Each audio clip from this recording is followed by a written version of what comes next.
So our next panel is a topic that I absolutely love. It's on women and innovation, and every time we do this topic, people are always like, oh, it's going to be like weird feminist, I don't know what we're going to talk about. But actually, I think the profiles of the people that are going to be speaking it's always incredible to see what women are shaking. So I'd like to ask Michelle Goldberger to come up. She is our panel host, and hope I don't screw up her presentation. She's the president of a company called Smart Working Company, which they do more or less, the way she described it to me is they do a Facebook, but they do it inside of companies, and it's like a physical Facebook. I'll have her actually explain it herself. But officially, they are a training and consulting company that create and manage internal social networks and communities for multinationals all over the world. So she's also the vice president in entrepreneurship for a women's professional women's network. So I'm actually going to ask Michelle first to just quickly explain her own what her own activity is, and then to introduce the panelists. Thank you, Roxanne. Merci beaucoup. Good morning, everybody. How are you? Good. Je m'appelle Michelle Goldberger, just as Roxanne said. This morning, I'll be animating or facilitating the discussion about women in innovation, et je vais le faire en français et en anglais. Donc, voilà.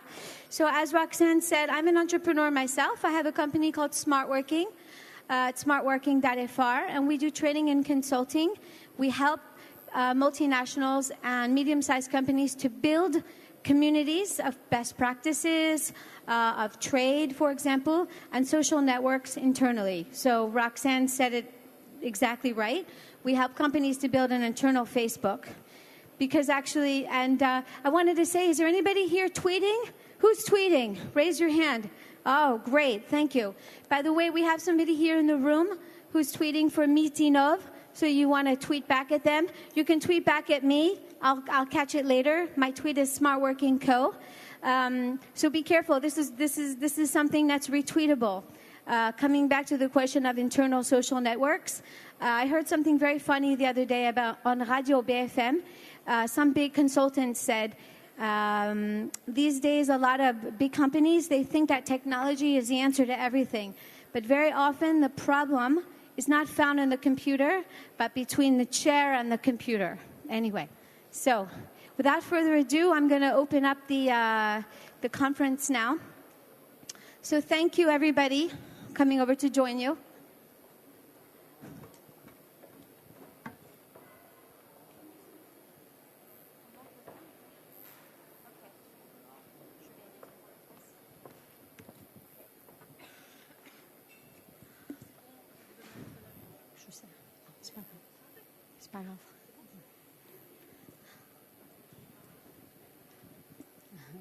Okay, so here we are this morning. We're going to talk about women and innovation. Innovation au féminin. Donc, voilà, j'ai 3 petits rappels. Donc, on a quelqu'un qui tweet, comme je viens de dire. On est en train de nous filmer. Et si vous avez des questions, on va les traiter à la fin. Okay? So, this morning, we have with us 5 women, 4 for the moment. The last one is on her way. You know, when you're an entrepreneur, it's always hard to be on time. Does everybody agree with that? Yes? Okay. All right. So we have 5 very innovative women with us this morning. Je vais les présenter en français, c'est plus facile.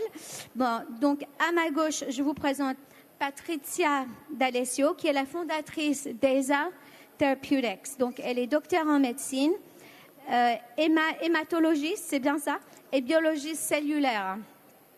Donc, sa société est dédiée au développement et la communication des produits pharmaceutiques et cosmétiques basés sur un concept novateur. Voilà, Patrizia, c'est Patrizia. Après, nous avons Catherine Dang, qui est diplômée HEC avec 15 ans d'expérience marketing, grande consommation. Et donc, Catherine, elle est fondatrice d'une société qui s'appelle 4N, N comme Nancy, 4N. Et Media Group, merci. You pronounce it 4N. 4N, thank you. Sorry, I was trying to be French. Anyway, 4N Media Group. Et sa société propose des services mobiles pour qu'on puisse apprendre l'anglais avec aussi des actualités internationales sur mobile. C'est bien cela? Si jamais je le dis pas bien, n'hésitez pas à me corriger. J'ai aucun problème avec ça. Après, nous avons Anne-Marie Gabellica, voilà, qui est la fondatrice de Seed to Seed. Donc, Anne-Marie, elle est ingénieure agronome avec une spécialisation en marketing management. Et elle a développé la première marque de cosmétiques biologiques éco-innovante, ça c'est un mot intéressant, via la formulation et éco-conception. Voilà. Mais moi, je ne sais pas ce que c'est, donc j'ai hâte de savoir ce que c'est. Après, last but not least, we have another foreigner amongst ourselves, Isabelle Sabadi, who is the CEO of Iris Experience. Isabelle has a background in business administration and marketing management and 10 years of experience in marketing and entrepreneurship and media and entertainment, So her company, Iris Experience, develops applications for managing online marketing activities. So thank you, ladies, for being with us here today. So the first question I think that we would like to talk about is everybody wonders about all these differences between men and women. But really, we ask ourselves, do women innovate differently than men? So what do you ladies think? So Catherine, would you like to answer that? Sure. Well, in French or in English? Or in whatever you feel more comfortable. If you could actually please maybe keep in one language just for the translators. Okay. That might be easier. Thank you. Okay. Okay, so maybe let's start in English. Well, definitely, I guess women don't innovate in the same sectors as men. Mm-hmm. Depending on our curriculum, I would say, our studies, our field of competencies. I'm not an engineer, so it was, I would say, maybe harder for me to get into mobile technologies. But it's true that in terms of usages, the mobile industry is bringing so much innovation, so much new services that this field can really be interesting to develop, to exploit new opportunities of new services. So developing language training, language learning, in fact, with mobile seemed to me in terms of innovation something really natural. But then I had to find the technical team to be working with me in order to be able to do so. So I would say for women, the usages are what is important, in fact, to me. New usages, new ways of exploiting new technologies in particular. So do you think that you decided to innovate in something that was language-based? Once again, we're falling into stereotypes. We always see lots of women working in the humanities and the soft skills.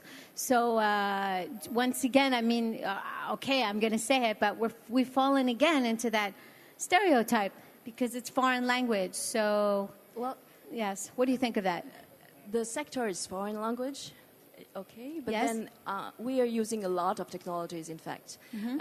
And the idea, the purpose is to have the end user forgetting about all those technologies and make it just simple and natural to use. The difficult part is really to combine the two. So, yes, we are in a service sector, mm-hmm. But then definitely there's a lot of technology behind. Right. So you're mixing both sides, left brain, right brain, just to really, fall more into stereotypes. Good. Okay. So Anne-Marie, what about you?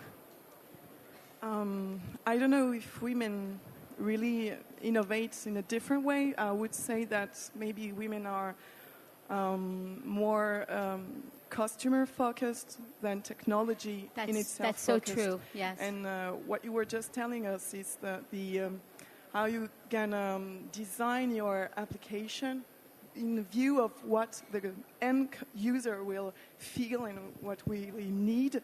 So I think that this this view of things, not so much on a technology basis, but much more on a user base, is very feminine, if I may say so. But it's not exclusively feminine, I hope. Right, because we all have customers who are men and women.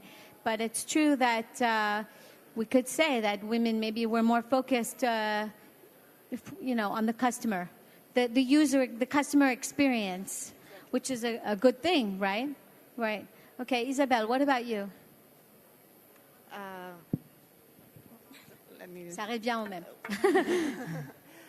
I think innovation, we work in teams. In the companies, normally we work in teams. And That's a good point. Yeah, in the internet, we work in teams and we are 90% men and 10% women. I think we innovate together. What women can give to the innovation, I think it's something special like user experience, design, thinking always about the last detail of application, of a website, and thinking about profitable. Sometimes... thinking about what, I'm sorry? To be more profitable. To be more profitable. Yeah. Oh, that's an interesting one. I think we manage our house. It's just the key to everything, right? I think it's something inherent in the women. It's character in the women. Right. And we always think to innovate. Yes, okay, invest in innovation, but I think always that this innovation could be profitable. And exactly. At least I think only the investors and the VCs are focusing these kind of things, because now there are more women that have big companies in the United States, and now in Europe there are more women growing big companies and startups. Yes. In my sector, it's always telling about internet startups.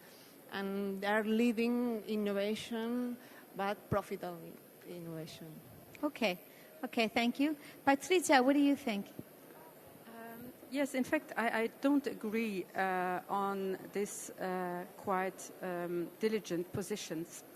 I think, in fact, that until there will not be sensibilization at the government basis, at the university basis about gendered innovation, awareness and training about the gender issue, sex and gender issue, no women will be able to innovate. I'm sorry. And I think that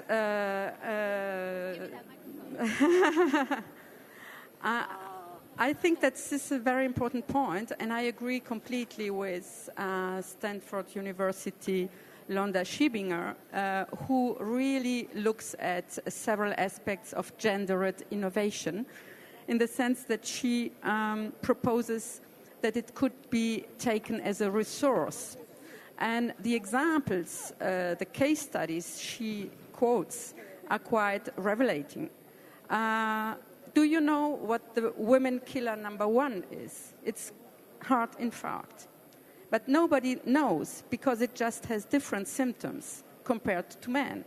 So women, they call 991 and they go to hospital. But as their symptoms are different, they are not acknowledged as having a heart infarct. Another interesting aspect of the non-awareness of gender. But is that maybe only in one particular country, or no, over the world? Over the world, because it is supported. I'm sorry, I am a professor and biologist and physician. It is supported by the fact that for the last 50 years, research had only tested drugs on men. The famous aspirin cardiovascular trial has been done on 22 men and 0 women. So there is no knowledge about women. That's because all the men are dropping dead, having heart attacks, stressing us out, right? Yes, but we are dying from heart attack before them. And what is interesting from this gender awareness is also in the other sense round. If men live longer, as now longevity is an issue, they will have several diseases such as osteoporosis, and they tolerate osteoporosis much less than women do. So they have an interest too to be included in this gender issue, gendered innovation analysis and research. And the last thing I wanted to react to what my neighbor said. In fact, she talked about languages, which is a very sensible point. The greatest innovation in the gender issue has been in Silicon Valley when the speech computers started to adapt to human female voice, who is culturally and biologically completely different from the male voice, and finally was able to be intended. But this was in 93 and started Wow, the now that was process. innovative because in 93.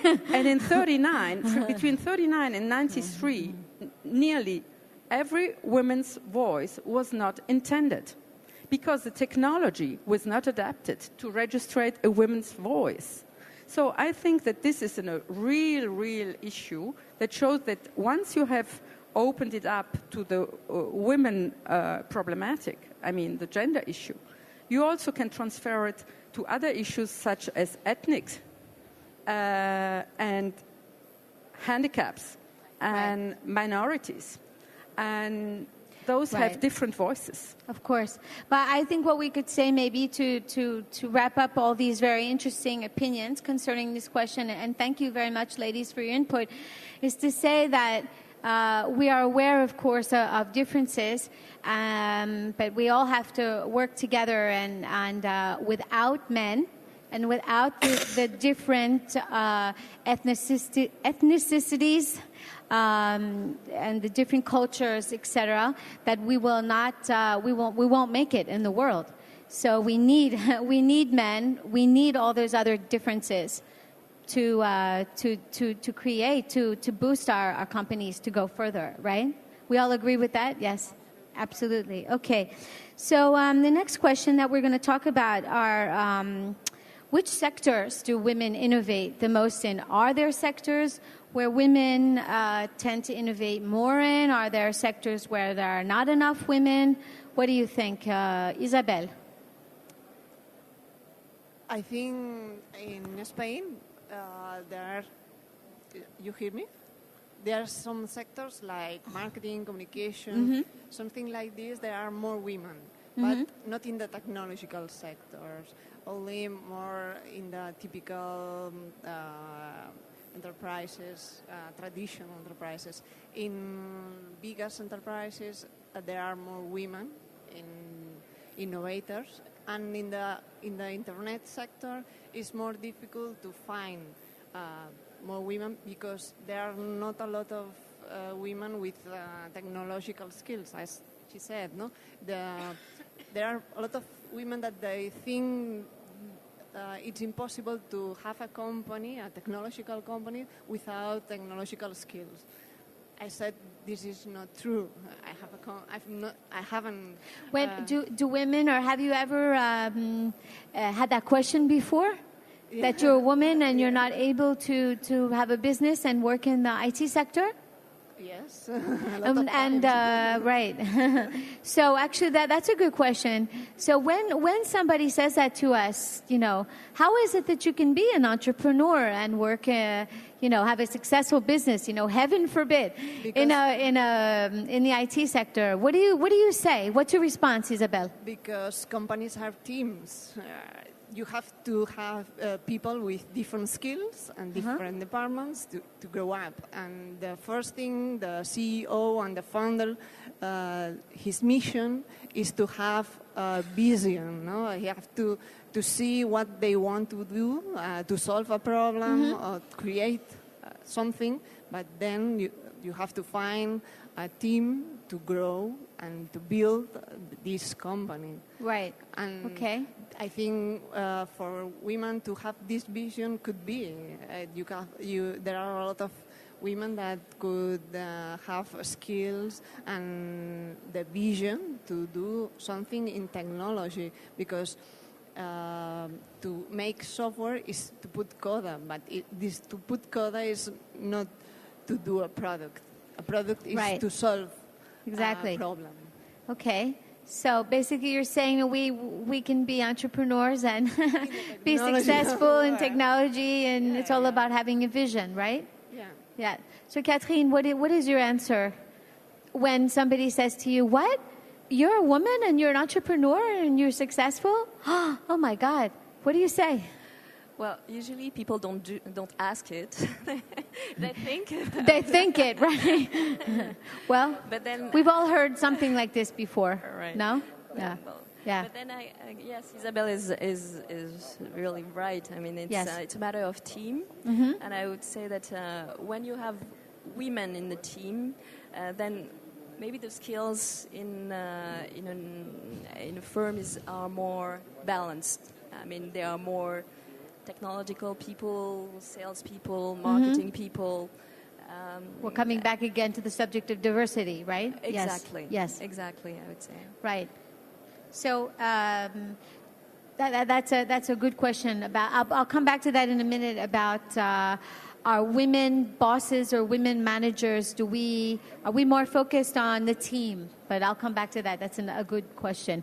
So Patricia, what do you think? Or actually, what do you respond when somebody says to you, "What? You're a woman and you run your own business and you're a doctor? Oh my God! How many titles do you have?" Yes, I think the only reply is that obviously I'm not even aware that I'm innovating because nobody had ever set up this politics, neither in university nor in society. You just innovate. No, I just have the chance or the non-chance. You don't know if it's a chance to have one quality that innovators have to have, which is a charisma. Oh, and yeah, that's the only point. You cannot innovate, you cannot lead an enterprise if you're not a charismatic person. So, sorry, wait a minute. If you're tweeting out there, tweet that question. To be innovative or to be an innovator, do you have to be charismatic? Good question. Okay. So that's my first level Right? answer. Uh-huh.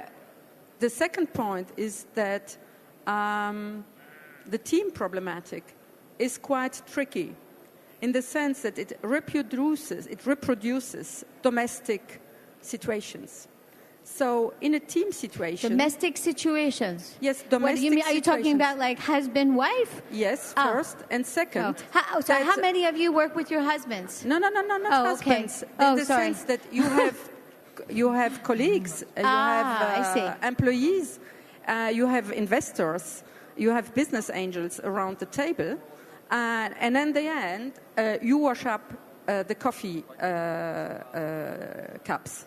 No, you don't. You ask somebody else to do it. No, they just ignore it.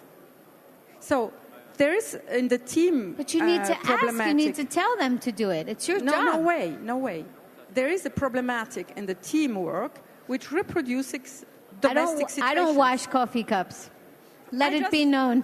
Just be provocative and say what I have experienced from people that really are working with me, for me. Their relationship is based on esteem and also the hope to make lots of money through me. Mm-hmm. But I wash up the cups. Mm-hmm. So maybe there is some work to be done in women education. Entrepreneurs wash the coffee cups? I don't know. Sorry. Nobel Prizes wash the cups. So there's a lot of work to do in education. In education, and this can only start at school, at university, be put forward by programs of the government. I see what you're saying, but I also think that this is my opinion as a woman entrepreneur. I think it's also up to us to decide, right, what is our vision and how we manage the team. And we set the stage. We create the ambiance in our companies. So it's for us to, like any entrepreneur, like any man. No, it's a supplementary. It's a supplementary idea. Yes. To have in mind when you deal with a team. I agree. Mm-hmm. And Anne-Marie, and so when somebody says to you, quoi? Vous êtes entrepreneur et une femme? C'est pas possible. No, mais I just have a small anecdote. I love anecdotes. Yay! When I was considering to have my own business, a very nice man I was talking to was telling me, okay, so you want to have a business? And, he looks so sorry, for me, a business, you? And, Oh, no, not a business. God forbid, not a business. I said, what's the problem? He said to me, how old are you? I said, 30. He said, do you have kids? I said, no. Do you want kids? I say, it's definitely in the agenda. He said, no, you cannot have a business, please. It's impossible. Since when did he decide? Yeah, right? Tell me, it's impossible. You won't be able to just have kids before 5 more years, and 35 is too old to have kids.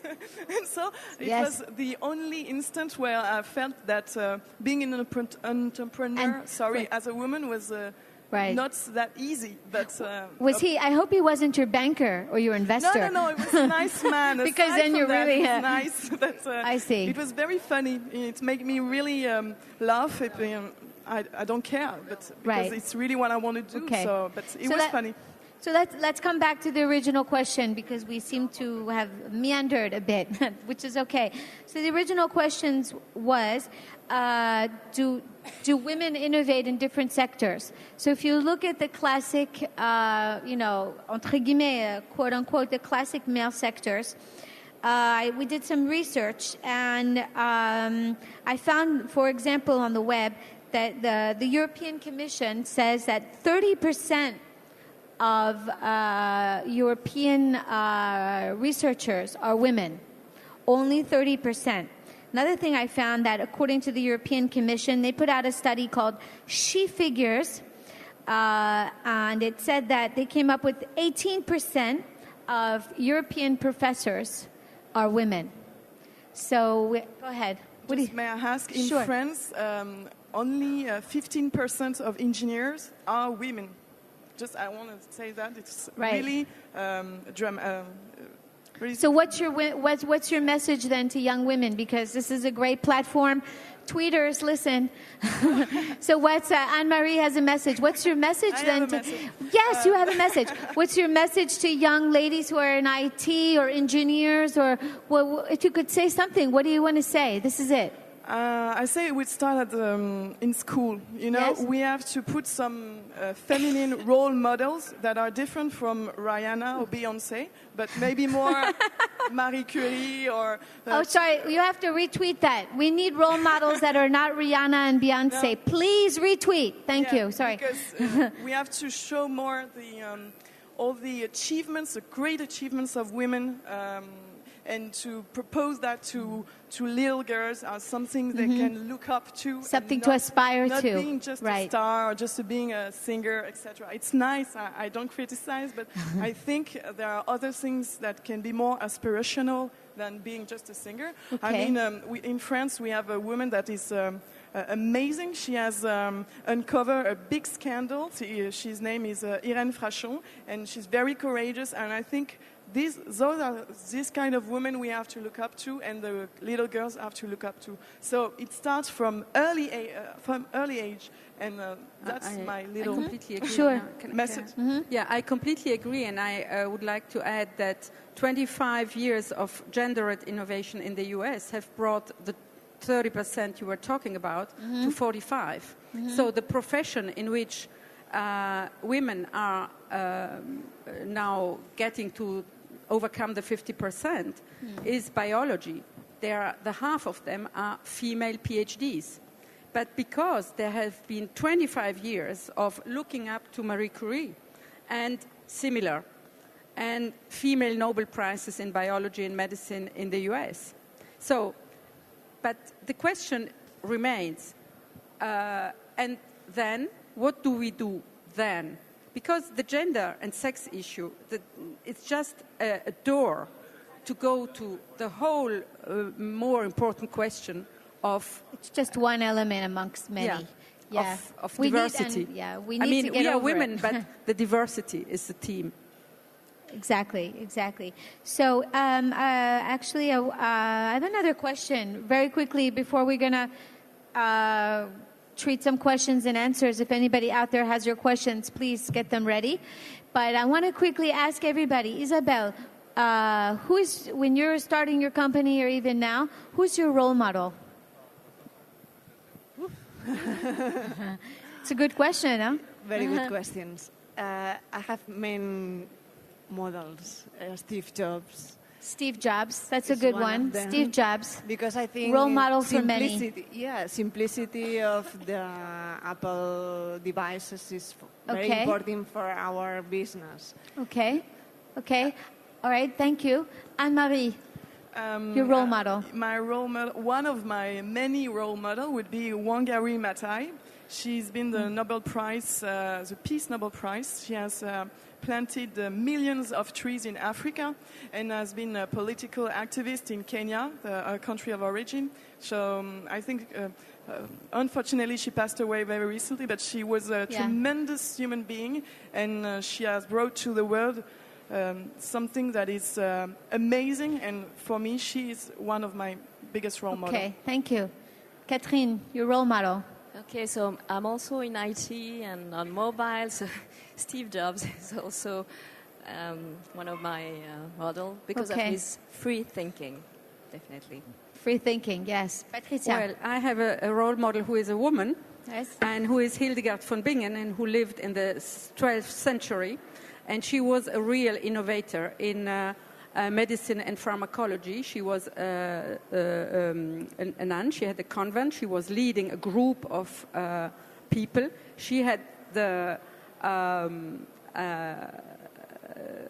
courage to write to the Pope and to Saint Bernard de Clairvaux to innovate the medical system of her century. So she had a lot of guts. And she had a lot of courage. Well, I'm kind of surprised that nobody said what I'm going to say. My answer is very classic, but my role model is my mom. Because my mom, I know it's very stereotypical, but it's really true. Mom. Me too. You too? I'm sure. I'm a child of two immigrants who immigrated to the United States. They're both entrepreneurs. And my mom was a partner in the family company for 25 years. She taught me that I can be an entrepreneur, and there was never any question that I couldn't start my own business, ever. So I never had any question. There was no question in my mind, actually, when I started Smart Working, that I was a woman. I was just a person who wanted to start a business. So that's very nice. Well, thank you, Mom. Anyway, so anyway, thank you for your comments. Stay with us for a minute. So is there anybody here who has any questions for our lady entrepreneurs? Questions? No questions? Questions and answers, no questions. Okay. All right. Well, since we have Roxanne, I think we have another minute, right? Okay, great. Thank you.